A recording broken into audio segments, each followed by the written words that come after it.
আল্লাহ তো অনেক মানুষকে দুনিয়ায় হাত পা না দিয়েও দিয়েছেন, জন্ম থেকে হাঁটতে পারে না। আল্লাহ তো আপনাকে একটা বড় অনেক সময় পার করেছে, শুনে যখন হেঁটেছেন চলেছেন, এটা আমার একটা পরিষ্কার করে চেয়েছে। এই জন্য অসুবিধা হবে না, বিমানের ব্যাপার। না না না না না জানলায় ঢুকে ঢুকে করলাম না। আল্লাহ আপনাকে দেবী সেটা নিঃসন্দেহ দেবেন। হ্যাঁ দেবে এই আস্থার জায়গায় থাকবেন, ইনশাআল্লাহ আল্লাহ আপনাকে সুস্থ করবেন। মনোবল থাকবে। দোয়া করবেন অবশ্যই আপনার জন্য দোয়া করি।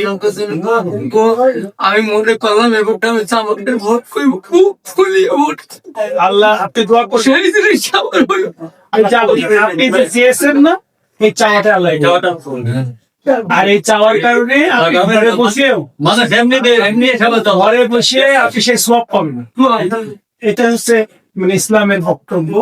আর আপনি অসুস্থ মানুষ তো, আল্লাহর কাছে বেশি বেশি করে দোয়া করবেন, আমাদের জন্য দোয়া করবেন, বাংলাদেশের জন্য দোয়া করবেন।